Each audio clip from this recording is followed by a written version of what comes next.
Thank you. Thank you.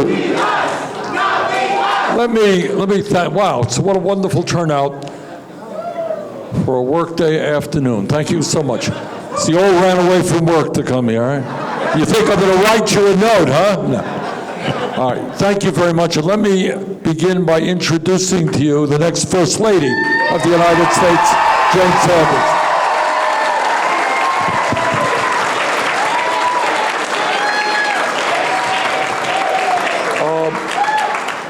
And let me thank Assemblyman Safa for the beautiful introduction and for raising the right issues. Let me thank Rafat, and forgive me if I mispronounce, as I'm sure I am, Rafat Khalif for his remarks, and Naomi Gebremariam. That's a big word, all right. Forgive me.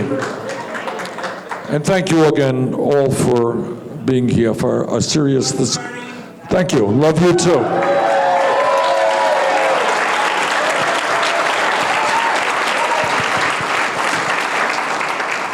The Assemblyman, your Assemblyman who, as I understand it, is doing a great job in your state capital. That's right. Raised some important questions, and that's what we have got to do. We've got to sit down, we've got to answer them. And let me tell you, I am here today to ask for your support to win here in Nevada, and I think with your help, we are going to win here in Nevada.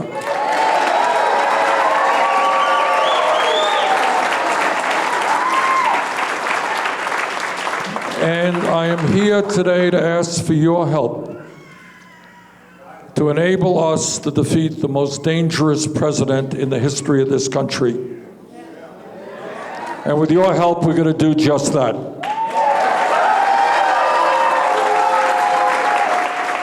We're going to win.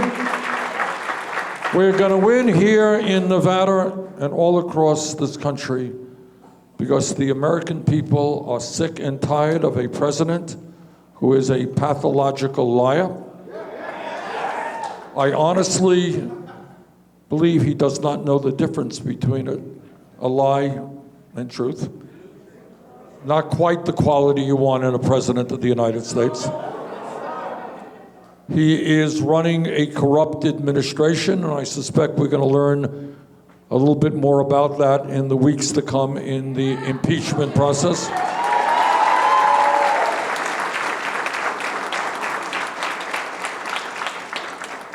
And something that I think the American people will not tolerate is that we have a president who is a racist, who is a sexist, who is a xenophobe, a homophobe, and a religious bigot.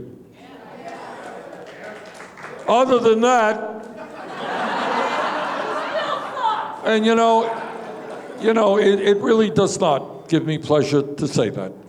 And frankly, I never thought that I would be saying that about a president of the United States. I have, as a senator, I have conservative colleagues who I work with every day who are decent people. I disagree with them. But to have a president who holds the views that he does, has the temperament that he does, who is trying to divide our people up based on the color of our skin or where we were born or our religion or our sexual orientation, that is not somebody that we can continue to have in the White House, and together we're going to make sure that he will not continue to be in the White House.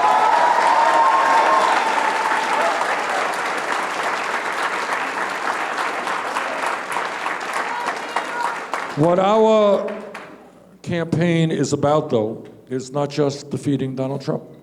That's terribly important, and we're going to do that.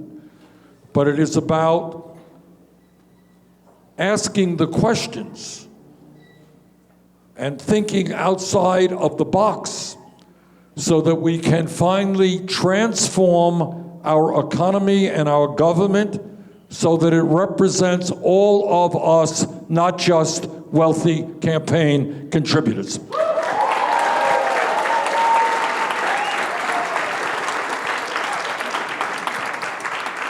And whether you are a conservative or a progressive, whether you're a Republican, Democrat, Independent, you know There is something fundamentally wrong and has to change when billionaires are buying elections.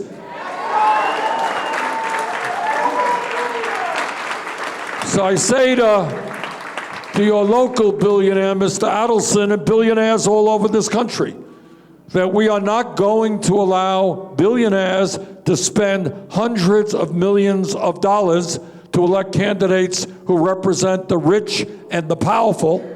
We are going to have a government which represents working families and not just big money interests.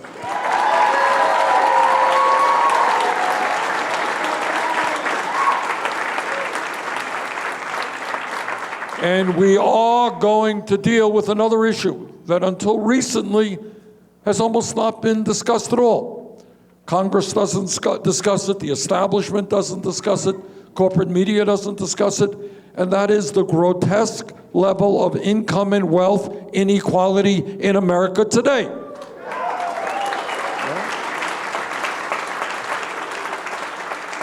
Together, we are going to put an end to a situation in which 3 multi-billionaires own more wealth than the bottom half of American society. We're going to put an end to a situation where half of our people, and I've talked to those people here in Nevada and all over this country, who are living paycheck to paycheck, while 49% of all new income goes to the top 1%. We are going to create an economy that works for working people, not just billionaires.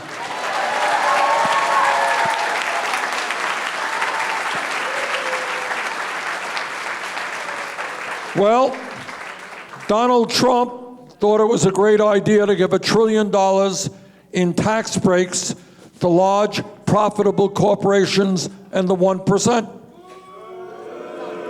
In fact, 83% of the benefits that he provided them over a 10-year period go to the 1%. Well, we've got news for the 1%. Under our administration, they're going to start paying their fair share of taxes.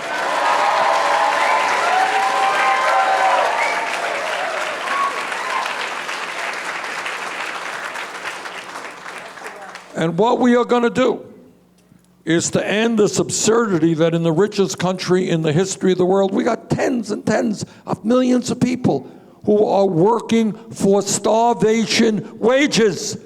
You know what? You can't make it on $7.25 an hour. You can't make it on $9 an hour. You can't make it on $10 an hour. You can't feed your family. You can't pay the rent. You can't put gas in the car. You can't get health care on $9 or $10 an hour. That is why we're going to raise the minimum wage in this country, in every state in this country, to $15 an hour.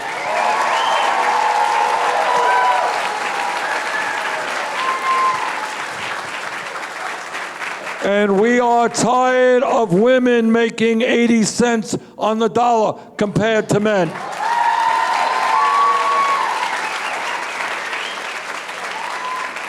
We believe in equal pay for equal work, not a radical idea.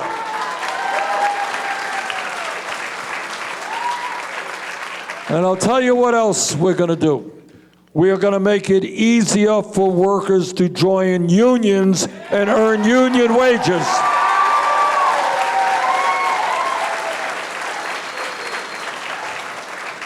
We have introduced legislation which would result over a 4-year period of doubling the number of workers in this country in unions, and that is exactly what has to happen.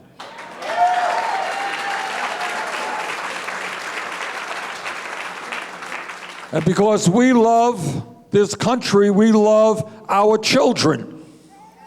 Sometimes we forget about the kids. I don't hear the issues impacting children discussed very much. We will discuss it and we will act on it. We will end the embarrassment of America having the highest rate of childhood poverty of almost any major country on earth.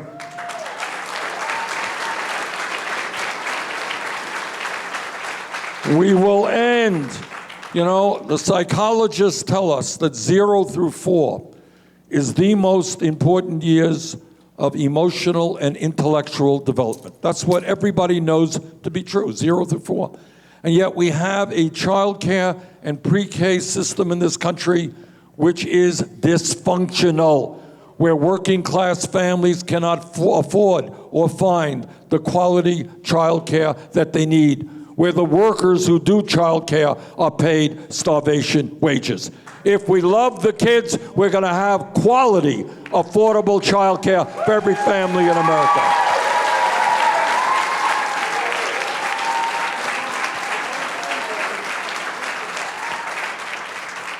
And we're going to invest in our children by having the best public education system in the world.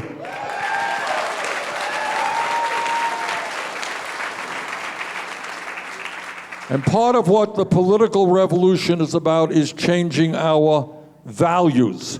I just read in the paper the other day that one of the great pitchers, guy who pitches for the Washington Nationals, signed a 7-year contract for $245 million. Well, if we could pay him $245 million, we can make sure that every teacher in this country gets at least $60,000 a year.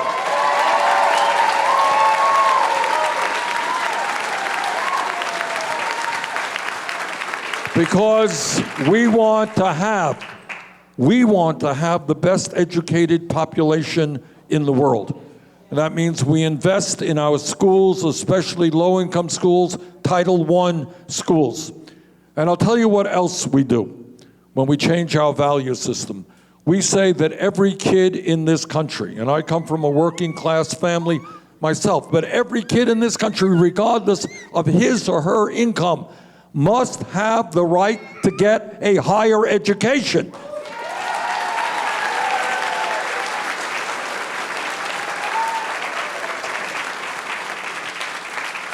And that means that we will make public colleges and universities tuition free.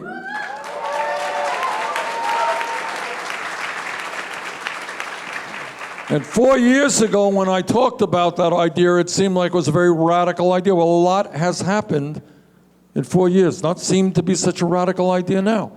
And all over this country, it's exactly where states and counties and communities are moving, because they understand that in a competitive global economy with a radically changing technology, we have to make sure that if our kids are going to make it into the middle class, they need a higher education. When I talk about higher education, I'm not just talking about college. There are a lot of kids who are good with their hands who don't want to go to college. We've got to make sure that they go and get the trade school education that they need as well.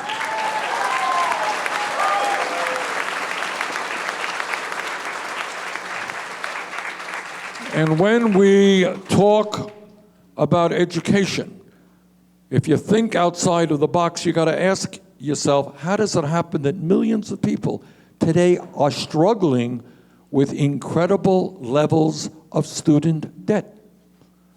What crime did they commit that they have to deal with this debt, which in some cases is preventing them from getting married and having kids, buying a house, even buying a car? If this country, Congress against my vote, could bail out the crooks on Wall Street, if Trump can give $1 trillion in tax breaks to the 1% in large corporations, we can cancel all student debt in America.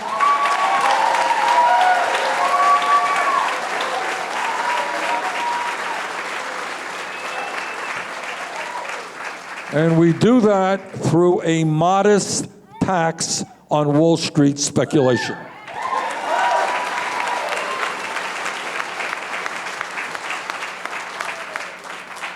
When you think big and not small, and if you're prepared to think outside of the box, you have to ask yourselves, how does it happen in our country that thousands of people die every single year because they do not get to a doctor on time, because they lack health insurance or they are underinsured? How could it happen that in the richest country in the history of the world, 87 million people are uninsured or underinsured with high deductibles and high co-payments. How does it happen that we are paying twice as much per person for health care as the people of any other country on earth? How does it happen that 1 out of 5 people who walk into a doctor's office and get a prescription cannot afford to fill that prescription because we pay by far the highest prices in the world for prescription drugs? And I want you to hear this one, because this really speaks not only to the dysfunctionality of the current system, but the absolute cruelty of the system. And that is that every year, some 500,000 Americans go bankrupt because they cannot afford to pay off their medical debt. Can you imagine that? Just stop and think. The people are going bankrupt by the tens of thousands for what crime? Because they were diagnosed with cancer or heart disease or Alzheimer's or some other terrible illness.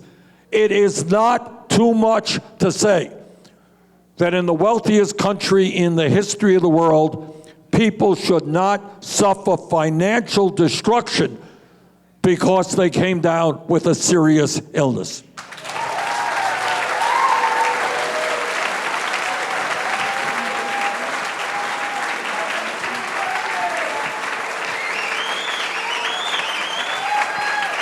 Now you're hearing a whole lot about health care and Medicare for all and all that. So I want to just take a moment to try to clarify what I mean by Medicare for all. I want you all to understand it. What Medicare for all means, to me, means what health care is a human right means is that everybody in this room, in this country, has the right to go to any doctor, any hospital they want. They have the right to get all of the health care they need without taking out their wallet or their credit card. That's what health care for all means.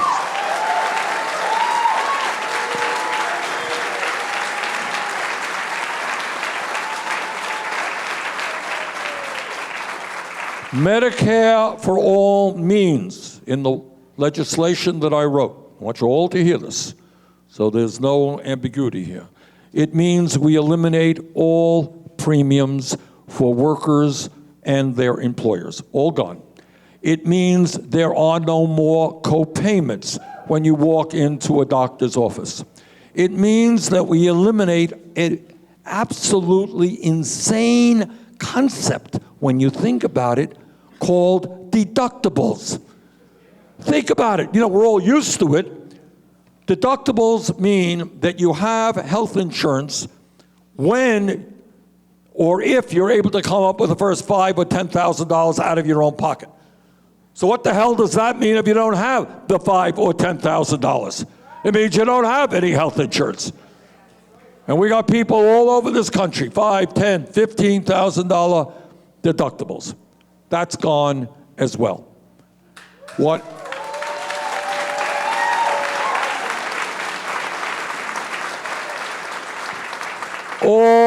All out-of-pocket expenses are gone.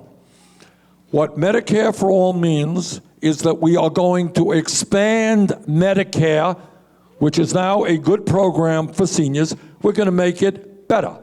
We are going to provide dental care.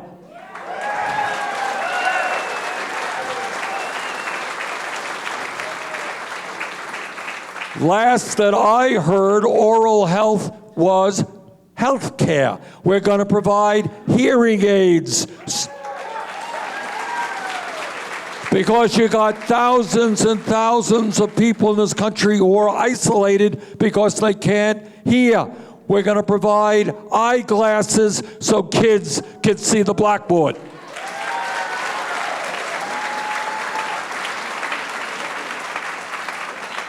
And very importantly, We are, as part of Medicare for All, going to cover home health care.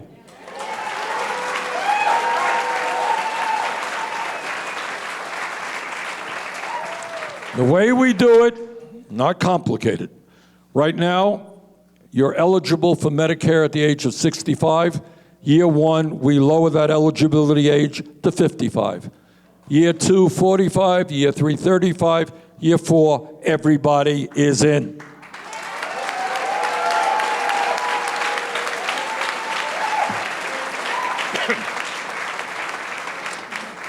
Now, I get attacked by Trump and the Republicans. I get attacked by the healthcare industry, which, I want to inform you, made $100 billion in profits last year, while people can't. That's right. That's the appropriate response. That's right. All right. So they made $100 billion in profit. And, thank you, we are also being attacked by establishment Democrats.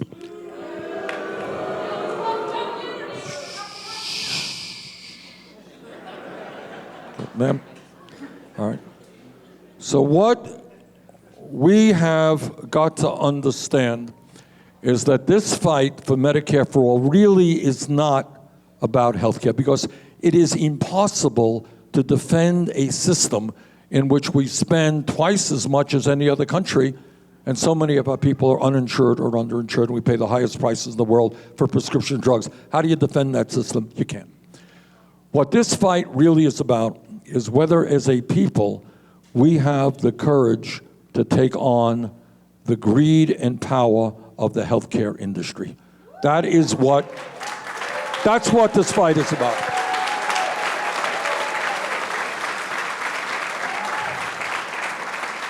So I say to you that if you check history, you find out that going way back when, people like Teddy Roosevelt talking about universal health care, FDR, universal health care, Harry Truman, universal health care, JFK, Lyndon Johnson, Jimmy Carter, Barack Obama, everybody's talking for 100 plus years about health care for all. I think it's time we did it and ended the talk.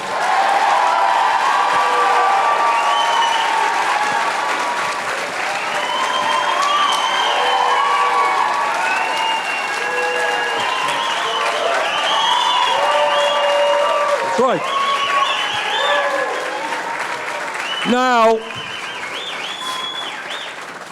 Now, my critics, whether they're Republicans or Democrats or the healthcare industry, they're going, how are you going to pay for it?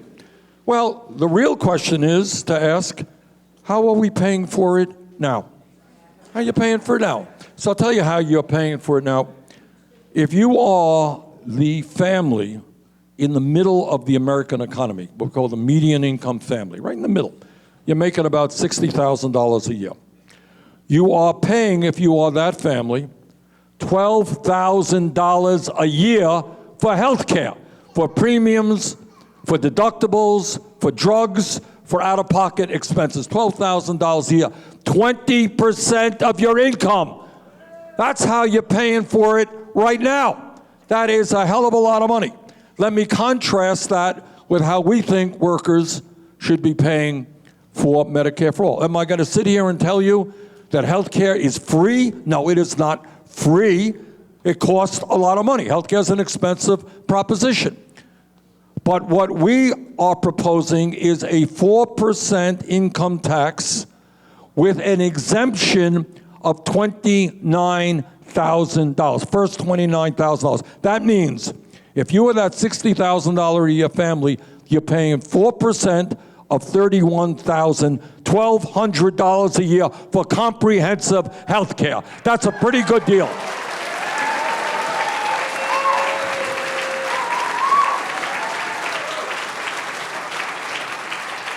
So those people are worried about how I'm going to pay for it.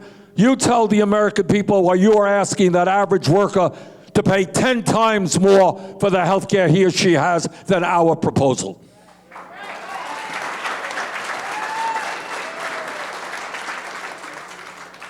There's another issue that I want to touch on that I know the people of Nevada are unfortunately very familiar with, and that is the issue of climate change. So I'm here to tell you something which is a little bit scary, but I have to be honest with you. What the scientists are now telling us is they have underestimated the degree and the speed in which climate change is ravaging our country and the world. They have underestimated it. And what they are saying now is that we have a very short period of time, in fact, less than 10 years, to move aggressively to combat climate change, or else there will be increasingly irreparable harm to our country and to countries all over the world. This is an enormously serious and consequential issue, and it really is unbelievable that in the White House today, we not only have a president who refuses to acknowledge the reality of climate change, but is exacerbating the situation by promoting more and more fossil fuels. What the scientists are telling us is that the ice caps are melting, that the ocean is warming, which means that sea levels are rising very significantly, which means that in coastal communities, whether it's Miami or New York or Bangladesh or Vietnam, what you're going to see is communities underwater by the end of this century unless we get our act together. What the scientists are telling us is that we're going to see more drought. And I don't have to tell anybody here about drought in Nevada or drought in California and the horrific level of fires that we have seen in that state. Worse fires more frequently. That will only get worse in years to come. Right now in Australia, that country is on fire, literally. Last summer in Europe, they had the worst heat wave ever recorded. What we are seeing also is with drought, food production declining. Farmers cannot grow the food that we need when their planting season is shortened because of extreme weather and flooding and shorter seasons. What we are seeing is the growth of disease because bacteria thrive in warmer climates, and you're seeing issues like malaria, diseases like malaria spread beyond where they usually were. What we are also going to be facing, and are facing already, is that the United Nations has estimated that there will be several 100 million climate refugees, people who can no longer live in their community because they can't find drinking water, they can't grow their crops. We have a major, major crisis. And anybody, any politician or anybody else who gets up and tells you that climate change is not real is doing a horrific disservice to their own children and their own grandchildren. Now, I'm not here to tell you that I am a great scientist. I am not. I actually failed physics in college. But I do listen to the scientists. And that is,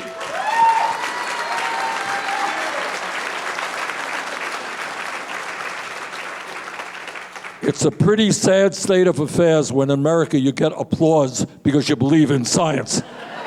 Well, that's the way it is. All right? And listening to the scientists, we have introduced the most comprehensive climate change proposal ever introduced by any candidate running for federal office. It is based on the Green New Deal.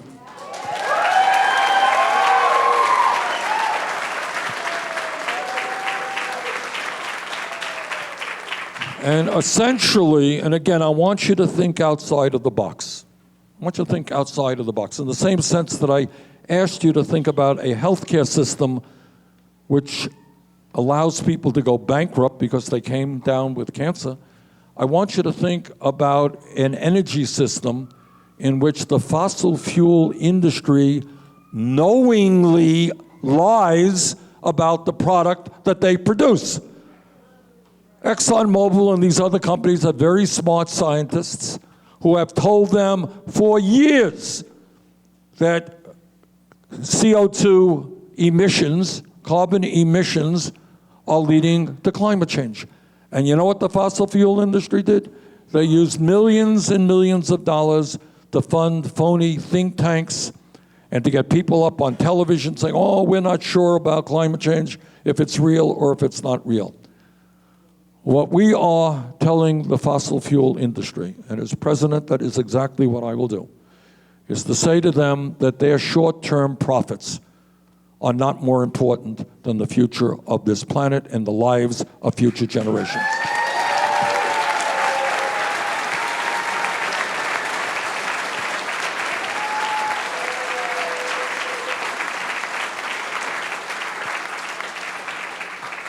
And what our proposal does, based on the Green New Deal, is transforms our energy system away from fossil fuel to energy efficiency and sustainable energy. And by the way, last time, no, it wasn't the last time, I was here in Nevada in August. It was 113 degrees. Now, I know for you, that's probably a cool day. From those of us who come from Vermont, that's pretty hot. But my point is, states like Nevada and Florida and other southern states, you should be leading the world in solar energy.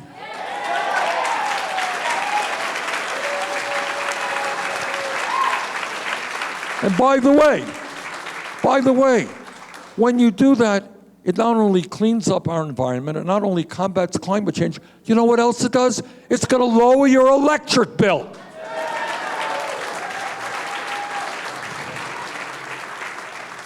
In Vermont, just in passing, Jane and I put solar panels up a few years ago in Vermont, which is not Nevada, you know? We don't get the sunshine you do. We're paying almost nothing now for electricity, all right? And our job is to help every American to be able to afford to put those solar panels up on their roof.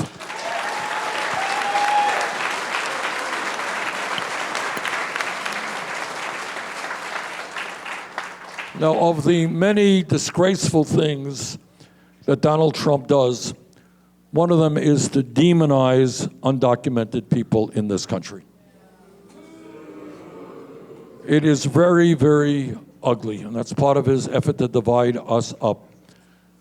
Our administration is going to pass comprehensive immigration reform and a path towards citizenship for all the undocumented.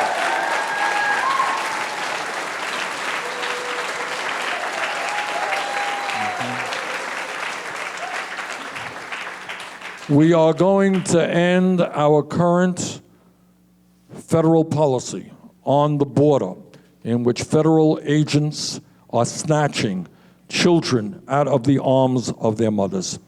We're not going to be locking kids up in cages. We are going to stop the ICE raids right now, which are demonizing communities all across this country.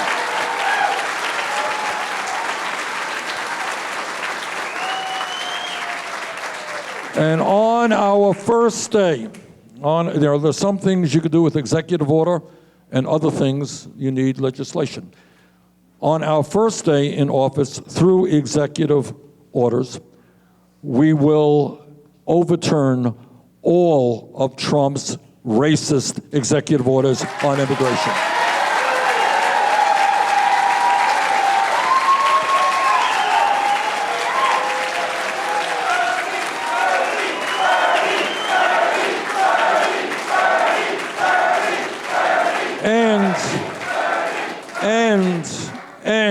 And what we will also do on that first day is restore the legal status for the 1.8 million young people in the DACA program and their privilege.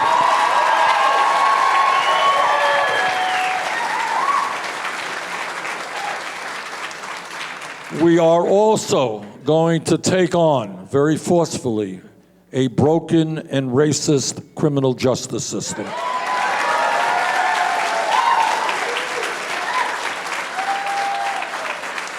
We are going to invest in our young people, in jobs and education, not more jails and incarceration.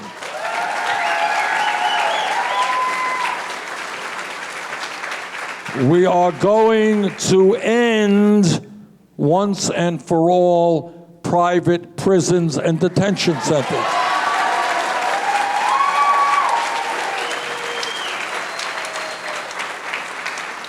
When 400,000 people are in jail today because they cannot afford bail, we're going to end cash bail in this country.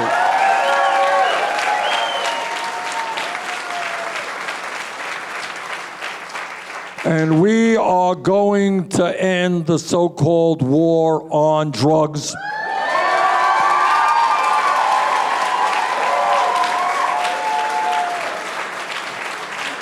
We are going to legalize marijuana in every state in this country.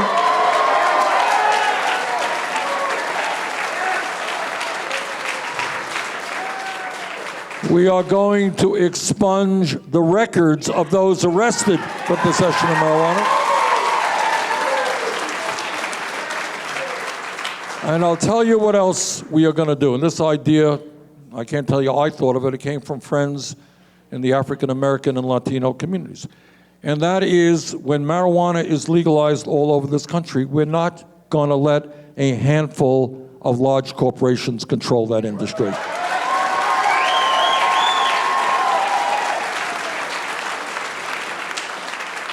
We are going to help those communities who have suffered the most from the so-called war on drugs, the African American community, the Latino community, the Native American community, help them get into the business of legal marijuana and start making some money for their communities.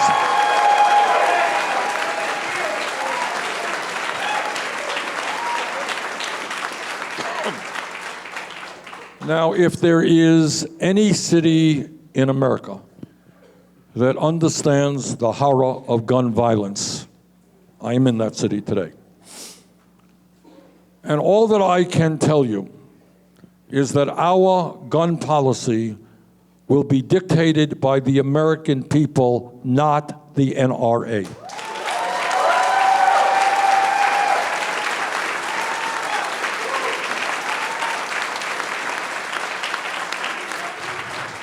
And that means we are going to expand and create universal background checks. It means that we're going to end the so-called gun show loophole. And the straw man provision, which allows people to legally buy guns and then sell them to criminal elements. And I'll tell you what else we're going to do. And the American people have come a long way on this issue. In rural America, I represent a rural state. In urban America, gun owners, non-gun owners, we're going to end the sale and distribution of assault weapons in America.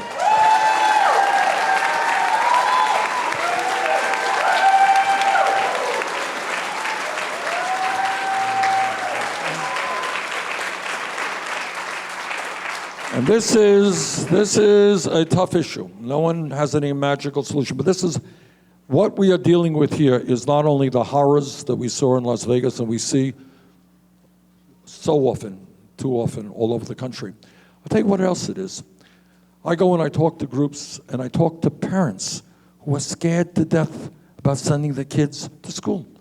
Talk to a mother who said, what am I supposed to say to my daughter who wants me to get her a bulletproof backpack? We want our kids to go to school, to learn, to socialize, not to be afraid of some terrible thing happening. So together, we are going to do everything that we humanly can to end the horrific level of gun violence in this country.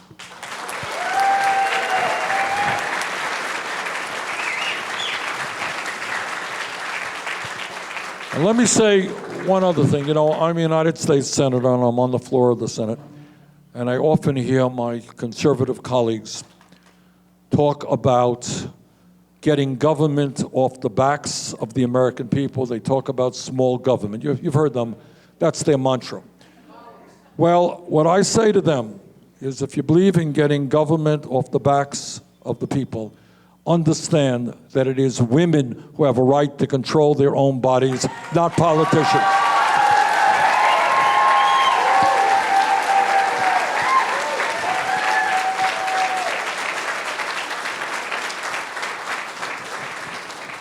So my promise to you is that I will never nominate anyone to the U.S. Supreme Court who is not 100% pro Roe v. Wade.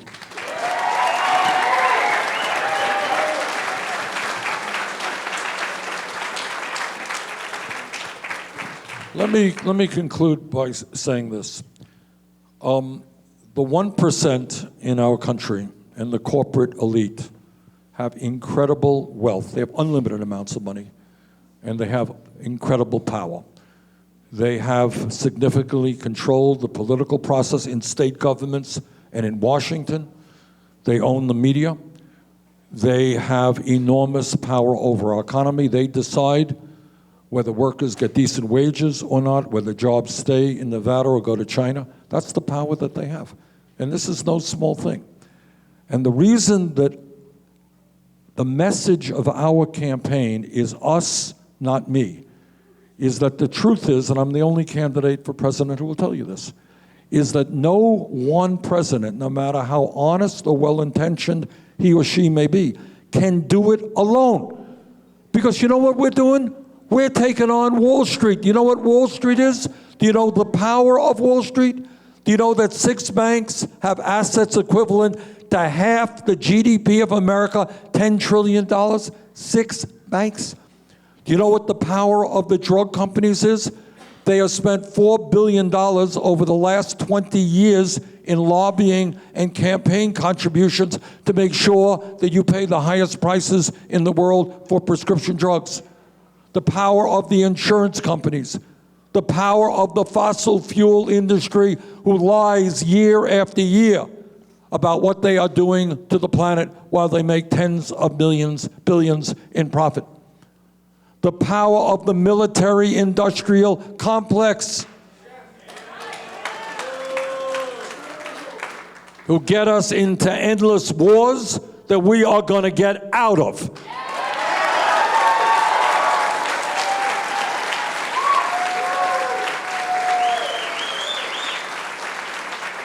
The power of the prison industrial complex who literally make more money the more people we have in jail. Let's have laws to lock up more people so they can make more profits. That's power. I understand their power. I deal with them every day as the United States Senator. So I know the power of the 1%, but I know something else. And that is that if you study the history of America, what you learn is that real change never takes place from the top on down. It is always from the bottom on up.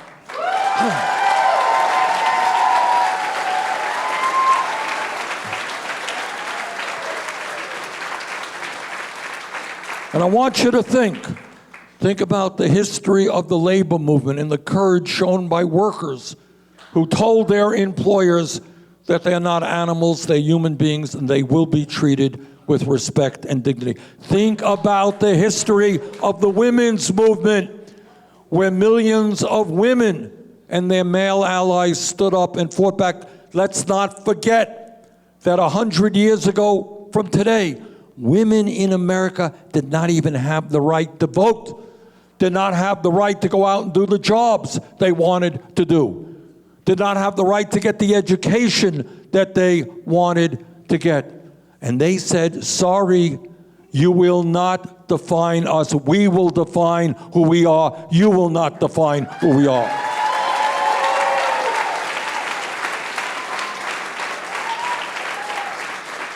And think about the history. And this is really incredible because I am old enough to have seen it with my own eyes. I'm old, but I'm not 100 years old. So I didn't see the suffragettes in action. But this is what I did see. I saw the gay rights movement rallied the American people against tremendous odds to say that in this country, people have the right to love whoever they want, regardless of gender.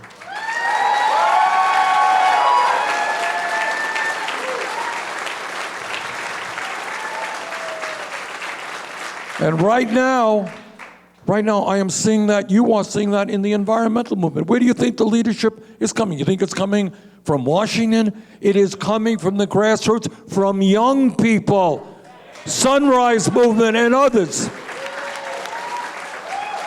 in our country and all over the world, who every day are putting more and more pressure on their leaders to say, you know what, we want to grow up in a planet that is healthy and habitable.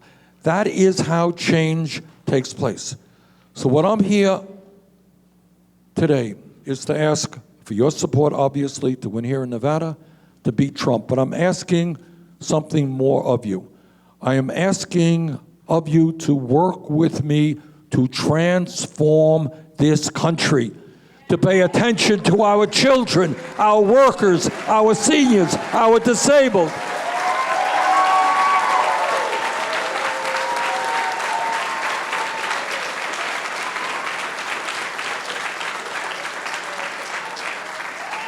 So that is what I'm here to do. Now, the reality of politics where it is right now is we have an excellent chance to win in Iowa. I think we're going to win in New Hampshire, and we have a really strong movement here in Nevada.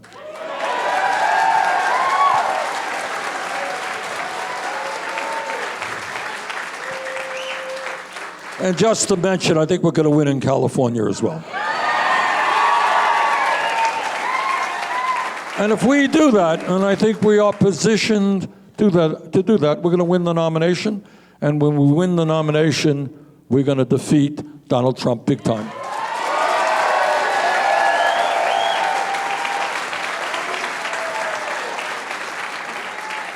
So today, in this state, which plays such a very, very important part of the Democratic primary or caucus process, we're asking for your help, all right? The truth is, not a whole lot of people are voting in the caucuses, and we can win it if you go out and get your friends involved. There's early voting now. Make sure people show up on caucus day. So please help us in the campaign. And together, we can transform this country. Thank you all so much.